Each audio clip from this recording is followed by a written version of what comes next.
Ooh, boy, do I have a story for you. I think I'm...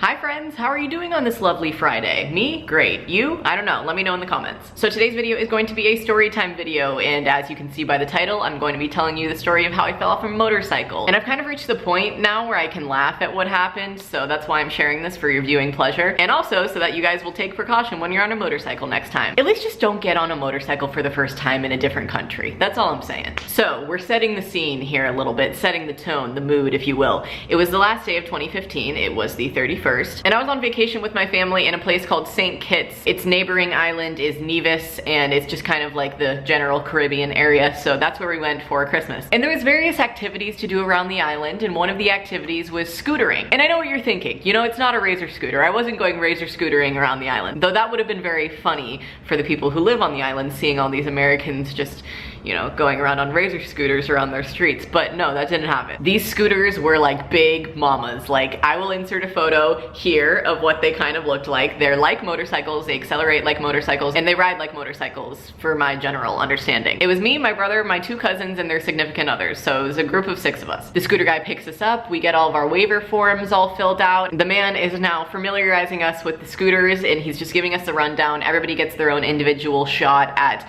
learning how the bike works. And when I was doing my test run, the guy was like cheering me on. He was like, "Oh, you're doing great, like, you're gonna be fine out there. You're gonna be fine." And I was pretty confident in myself too. I was like, "Yeah, I am. Yeah, you betcha." I'm like a biker chick, like, I'm ready to go. I got my helmet on, like, we're all good. But the only thing that this man neglected to teach me was taking the bike around turns. But I thought I was freaking good to go. We all set off on our excursion, the 6 of us on our little, motorcycle, bike, scooter, whatever the heck it is. So we were riding these things for probably like 15 minutes, and then I go around this one curve, and like I almost clipped it too close. Like, there could have been an accident that happened there. And after I took that turn, I was like, whew, oh my God, like, I gotta watch out on the next one. I gotta be more careful. And then it happens. So we come up to this turn, there is no sign marking that it's going to be a large curve, and I just go into it. I cut it way too close, I nicked the curb, and I just flew right off that bike. I mean, wow, I flew. And when I landed, I fell directly on my ass. So everybody immediately like parks their bikes and gets off to help me, and I'm just like laying there, and my back is kind of like, I was kind of like shaking, because when you fall on your tailbone really, really hard,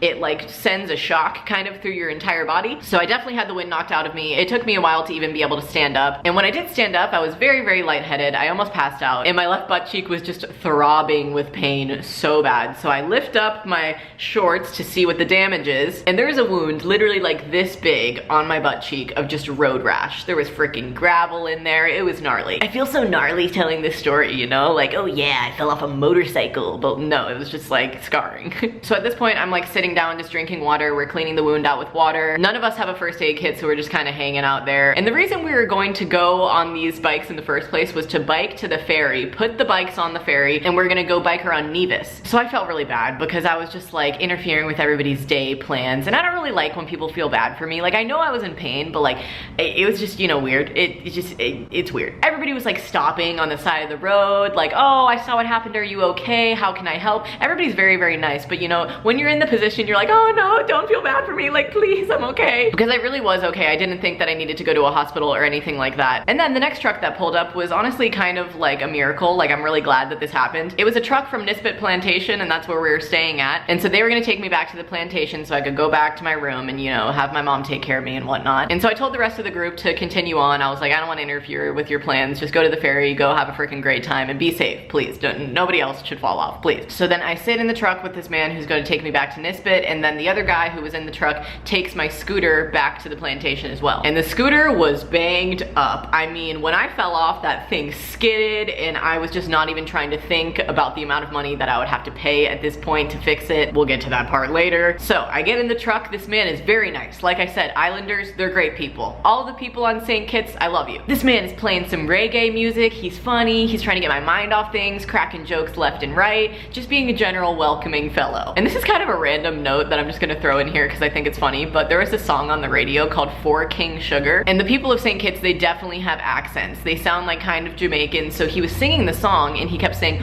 "Fucking sugar, fucking sugar," and it sounded like fucking sugar. And he was like, "I know why you're laughing. I know what you think I'm saying. I'm not. I'm saying for king." And then he was like, fucking Meghan, and I was just laughing the whole time. He definitely got my mind off things. That man was great. Shout out to Andrew. Oh yeah, I forgot to tell you guys his name was Andrew. Great man. And then when we get back to the resort, he extended a little bit of advice to me on what he thought that I should do for the pain and to relieve everything. He was like, do you drink rum? And I was like, I mean, here, I'm 18 and I can drink rum, so sure. So he was like, this is what you're going to do.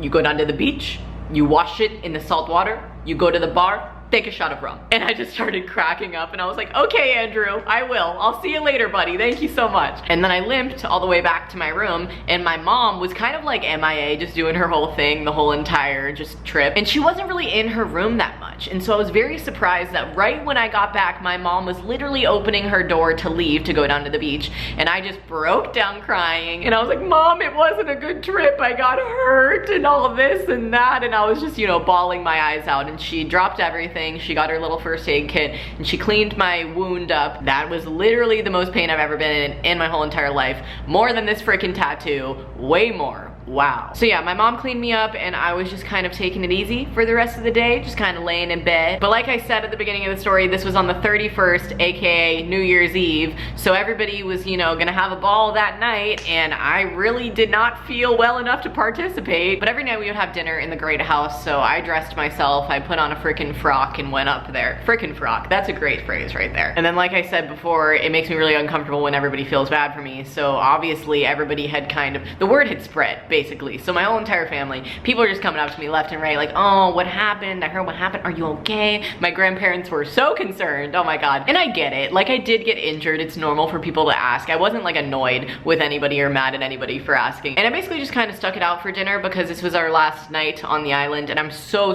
grateful that it didn't happen like more so into the trip. If it had happened at the beginning of the trip, I would have been so upset because I wouldn't have been able to do anything. Like thank God it happened on the last night. And thank God it wasn't my head. Let's be honest. Concussion? No, would have been awful. I'm grateful that it was just my butt. You know, it's just a butt. Anywho's and what's is. So everybody is like continuing on with their New Year's festivities and I have to go retire in my bed and just lay there helpless. I rang in the new year this year by myself in my bed, just listening to tunes, just kind of laying. And then the next day we had to fly home. So my bruised butt had to get on a lot of planes. So the first flight that we took was from St. Kitts to Miami. And on the first flight, they upgraded my mom and my brother's tickets to business class because also on this trip, they lost our bags for the first 3 days. So to make up for it, American Airlines freaking like upgraded her tickets. And my mom, being the angel that she is, made my brother switch seats with me. I was supposed to be sitting in a middle seat. That would have been terrible. So the first flight was so fine. It was like 3 hours long. I was with my mom. We had very spacious room and everybody was like so nice. I've never really flown that kind of prestigious way before. I'm normally just with the coach guys and gals. So this was a treat. And then once we got to Miami, I was going to fly back home to Atlanta actually so that my mom could take care of me and that I could get x-rays and stuff like that and just kind of take it easy and not have to go on a freaking like 6-hour flight across the country. But of course, it's the holiday season. Of course there's not any flights to Atlanta this late in the game, you know? So I of course already had my LA flight booked and I was like, whatever, I'll still be alive when I land in LA. So then your girl takes a 6-hour flight from Miami to LA by herself in the middle between these two ladies and I didn't tell them anything because I didn't want them to feel bad for me. But now I'm kind of regretting not saying anything because I just wanted to genuinely apologize to those ladies. I don't know if they're freaking watching this. They're not. But the whole entire time I was just fidgeting because like I said, I can only sit on my right butt cheek. I'm literally sitting on only my right now. And when I was sitting for 6 hours in that seat, my right butt cheek was just like numb. I just had to be switching positions left and right. I was almost like crying at certain points and I was just like, you can make it. You're gonna do it. There was a freaking screaming baby behind me. My wound on my left cheek was like oozing something. Sorry for TMI, but because like I kept changing my position, it just kept opening. So it was just, disgusting. By the time I landed in LA, my dress that I was wearing was literally attached to my wound. Like I had to peel it off as if it was a band-aid and it was disgusting. I got my Uber, I got my bag in there. The man who took me home was so nice. He picked up my bag when he heard about the incident and like took it up the stairs for me so I didn't have to lug everything because I couldn't like bend down. I still have trouble doing these things. And then I got back home and I was just like, I'm so grateful to be here.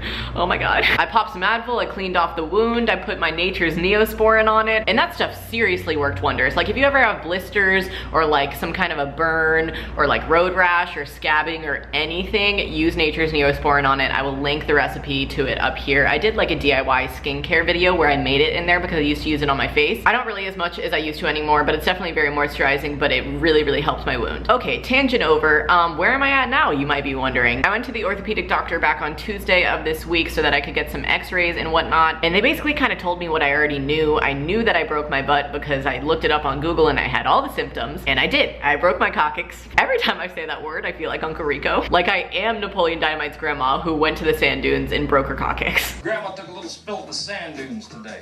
Broke her coccyx. Like I said, it's funny now, but it wasn't.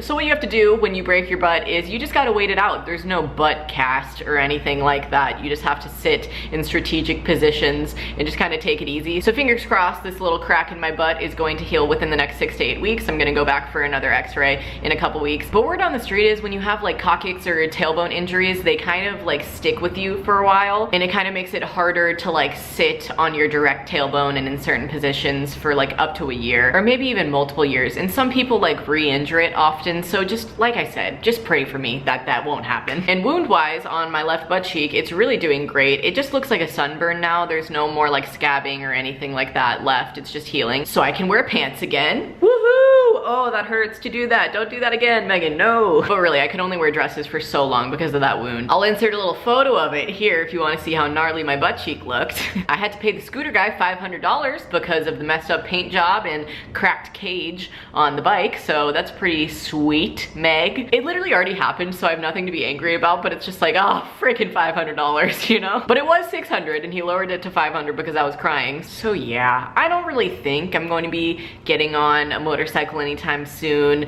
at least not me driving it. Maybe on the back if I'm riding on the back with a pretty spicy looking man. But hey, now I have this story to tell my kids, my grandkids, you guys, all my friends, you know, it's kind of funny. But yeah, that's the end of my story. I guess the moral of it is ride with caution. Those things are actually very, very dangerous, more dangerous than you might think. I find it so funny that 2015 literally ended with me breaking my butt. Like what, you know, 2015 would leave that way. It would. I hope you guys enjoyed this story. If you did, please give it a big thumbs up for me. Comment down below the worst injury you've gotten, because this was the worst injury I've ever had. Subscribe to my channel if you are not already. I do storytime videos like this, as well as advice videos, fashion videos, beauty videos, really all the things. So if you want to be part of the things, join the squad. We would love to have you, okay? I hope you have a great day or night whenever you're watching this, and I will see you in my next video. Okay, stay smiling. Bye. That's why I love the moon. Every night it's there for you.